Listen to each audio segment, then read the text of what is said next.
Hey guys, this is Eric Weingarten with Weingarten Racing. Today's video is about a more aggressive porting on this set of AFR 210s. You have to excuse me, I had to move them. So let me explain.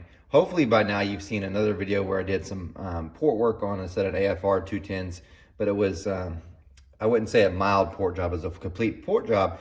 It just was made to keep it much smaller because that's what that particular engine combination needed. This one is actually a more aggressive, as far as port work, removed more material, AFR 210. So even though it's 210 cc's when it came from the factory, it is now 240 cc's. So it's considerably larger. It definitely took out more material compared to the last one, was like 230.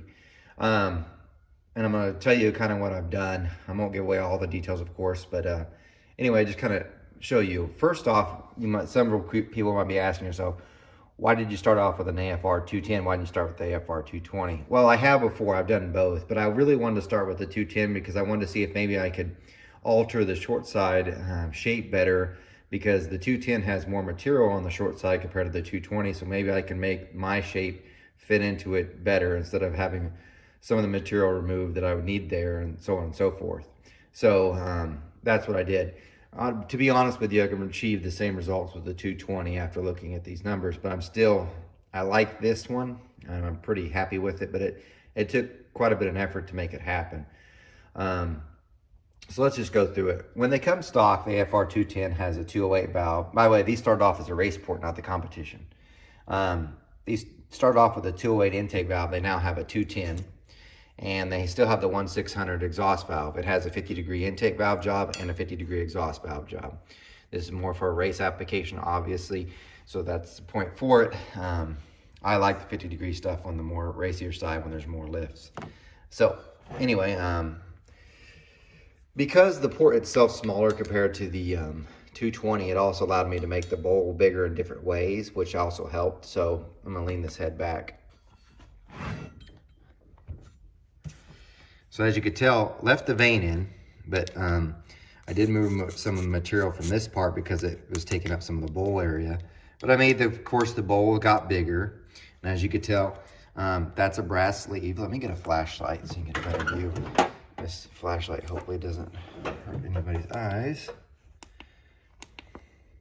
That strobing for sure will. Move it right there, maybe.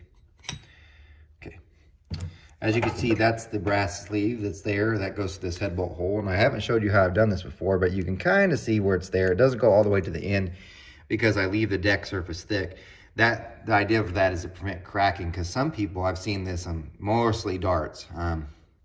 The sleeve will come all the way through.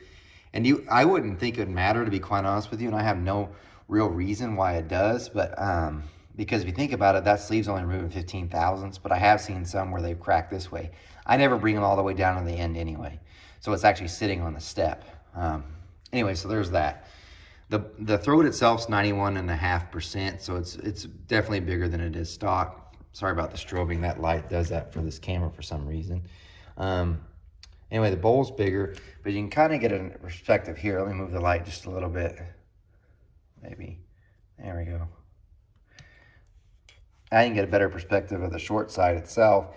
It's much, much wider, and it's for sure laid back. And I'm going to show you the flow numbers. And in all honesty, I probably should have laid the short side back more, but one of my fears with the AFR heads is the water that's around the short side. I have never broke through on any of the standard stuff like the 220s and 210s. The only one I really broke through on was a 245. And that short side height's much shorter. So for instance, this one I still knocked off quite a bit, but it's still probably, I think, 60 thousandths taller than the stock AFR 245. So there's probably more than enough materials for where the water is.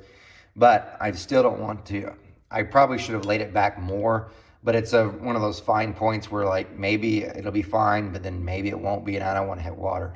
I know it's safe here because I've done others, and I know I've only went 20 thousandths deeper than when I did on the others, and the others were fine. This is more than enough material. It still should be fine there around the water. So I'm not worried about that per se. But when you look at the flow numbers, you'll say it backed up, and it did.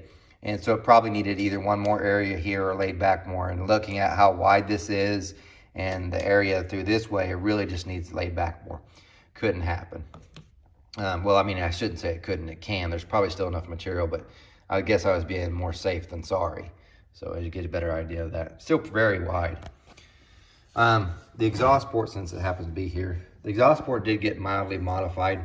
I didn't make the, for record, I never touched this side ever, because that's the intake valve, by the way, is here. If you, the air is coming this way, that's not going that way. So honestly, this could be filled in, you can make the bowl bigger on the intake side. Move this out a little bit, and this got dropped down some. So that helped out the exhaust flow. It did help out, even with the 50 degree. It did lose some at 1 and 2, but I'd prefer if it lost there on the exhaust, because that's where reversion happens. Let me roll over to the intake port side. This is a bit different. For the record, it still has a relatively small cross-sectional area at 2.5, which is pretty small. That didn't happen easily. So for one, I didn't grind any on this side, because this is where the push rod hole is. And if I remember from when I was at AFR, the cut-ups, they're pretty thin between here. So I think they only leave a little bit of material. So if you were to grind on this side, there's a chance you could break through. There may be more material, but being this is a 210, there might be enough material there to actually remove a little bit more. But I didn't want to risk it, again, because I didn't want to have it welded, because this one really will be a pain to have fixed. Because unlike most heads, it's not a tube. See how this is a tube? You got this chunk of aluminum that goes all the way down. On everybody else's, like darts, Brodix, it's open. So let's say, and this happens, but I would say several, but it's happened many times, where I have broke through from grinding this side and then left a hole. And some people will put epoxy. I don't do that. I think that's just waiting to come out. It's just a matter of time. So what I would do is, if I break through, I'll go to the welder, and he'll weld on this side, and then he'll fill it in on this side. Then I regrind, and then I'll measure the good one, and I'll measure the good one over here, measure the bad one over here, and grind it so it's the same dimensions. Put it on my mock-up block, put a rocker through it, and guide plate, push rod, make sure everything's clearing and it's good to go. And then it's permanently sealed, no problems, no issues from then on, which is the way it should be. However, if you try doing it with this, because that's there, his welding torch isn't going to get in there. So he's going to have to do it from this side, which means you still have to grind, because he's going to leave a bubble on this side that's not going to be good. So you're still going to have to grind that out in some ways. So if I was to break through, I'd probably use an end mill, wipe all that out so he'd have access, so I'd also have access to fix it. Point being, I'm not doing that. So I didn't touch this side. So instead, the divider in between got thinned out. Now, it's not as thin as some. Some people's dividers in between here is like a razor blade, like super thin. I'm not a fan of that, because that's the only thing holding the gasket from being sucked that way or that way. Now, Felpro does make a 1206-3 that has a steel core that kind of prevents that from happening. But I still would prefer if I had more material. So this is about my minimum I want for the measurement between the two ports. This is about the thinnest. Some people can run thinner and you'll get more cross-sectional area. I'm just not open to that. So they have two options then. You can also raise the roof up here, and that will give you more cross-sectional area, or lower it. Well, the AFR uses like a ski jump. So if you look at pretend where my thumb and holding this pin is, would be here. The port looks like this. Several others come in this way, then bulge up and around, like Brodix. And they do that because you get more cross-sectional area through. So I actually did dig it out some to get more area here. Otherwise, the pin should be like 2.2, pretty small. It's still small at 2.5. But still could probably remove more, but it should be fine. There's the gist of the head. But let me show you, well, let me tell you one more thing. Side story, kind of. A customer sent in a set of heads for me to do, and he said, I ordered another set of valves for these heads that he'd ordered in their AFRs. And I was like, but they already have valves. Why would you need others? And I didn't even know they sold them, and I don't think most people know them either. But on these intake valves, they actually have two different part numbers. So yeah, this is a 210, but they also have another 210 as well. They have one that's more of a severe duty and one that's a race duty. When you order these heads, as they come from AFR, they'll have in the race head valves, which are like, oh, those are fine. They are fine, but they actually have a stronger intake valve, and it runs about $150 more for a set. So yes, it is more expensive, but they've got more material at the margins, which is great for me since I had to put a 50 degree on them. And they're a thicker head, and so it allows more for a back cut too. In other words, they're a beefier valve. And weight-wise, looking at weighing between the two, it wasn't even like 3 grams, I want to say. I could be wrong on that, but it really wasn't nothing significant.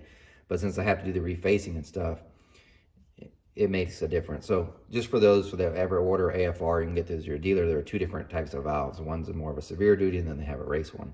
The severe duty is actually a little bit stronger, just to let you know. Anyway, let's look at the flow numbers and see what it did. Here are the numbers, and I look like an idiot with all my cards around. I'm trying to cover up the customer's name. I wish I could remove this part of the sheet so it wouldn't have his name. Someone else pointed it out in something in one of the other videos, but their name's there and there and there. And I've got 2 sheets. But anyway, the numbers are the same. First off, this is my Sanez bench that the numbers came from, that one. So this is for 155 bore, no exhaust pipe. So here's how they are. And the ones I really like, I talk about a lot, are 4, 6, and 1. Because the 400s, usually you have a good head that moves a lot of air at 400. And if you've got one that's 6, it's also a good indication that 100, and the one that everybody keeps saying, no one has a 1-inch valve lift. Well, there are some people, but this tells you how stable the port is. And if you look, it's telling me it's not very stable because it's backing up on flow. But if we look, 400 number is 251, 600 is 320, which is pretty good. And the peak, so if you look at 1, it's 329, which is, it's dropping off. But if you look, the peak number is actually at 333. So it's dropping off there. And this is because, like I said, I probably should have laid the short side back more, and I could have probably got it to keep going. And it probably would have hit it probably would have gone 333, 34, 35, and probably 36. Still a really good, strong number. By the way, stock they flow like 287. So it's a huge improvement from that. So good there. That's the Sanez. This is the exhaust. So even though it's 50-degree seat, you could tell it hurts the number there and there. But then it starts about even at 3, and then it's better. And it is 230. Actually, it's 238 right there. And at 1 inch, I don't know what was going on, but it backed up a little because it didn't do that in Superflow. So anyway, that's the Sanez numbers. And this is the Superflow. And generally, the Superflow reads higher, but in certain cases, they read really close, and this would be one of them. So that's the Superflow 750. It was same bore. I just took it off, put it on the other one. So we look at 4 now, it's 254. It's a bit higher. 323 at 6, which is really good. And if you look, I did 335 at 7, which is only a few CFM difference in that. But it goes 337 at 8, which is higher than the other one. Then it kind of trails off just like the other. And it's still higher compared to that, but not a huge difference. The exhaust, though, it looked a lot better. 193 at 4, at 6, 229, and then peaks at 242. And then as you can see, it didn't back up. So a really, really good head. This is a little bit smaller than my Dragon Slayer 242. It's definitely got more port velocity because the cross-sectional area, the minimum pinch, is much smaller, but it should be a really good head. So I think it's going to run well. But anyway, I thought I'd show you this. This is the more aggressive one. It's still standard valve spacing. It still takes a stud mount rocker. It's a really, really good choice. So anyway, thanks for watching. You guys take care.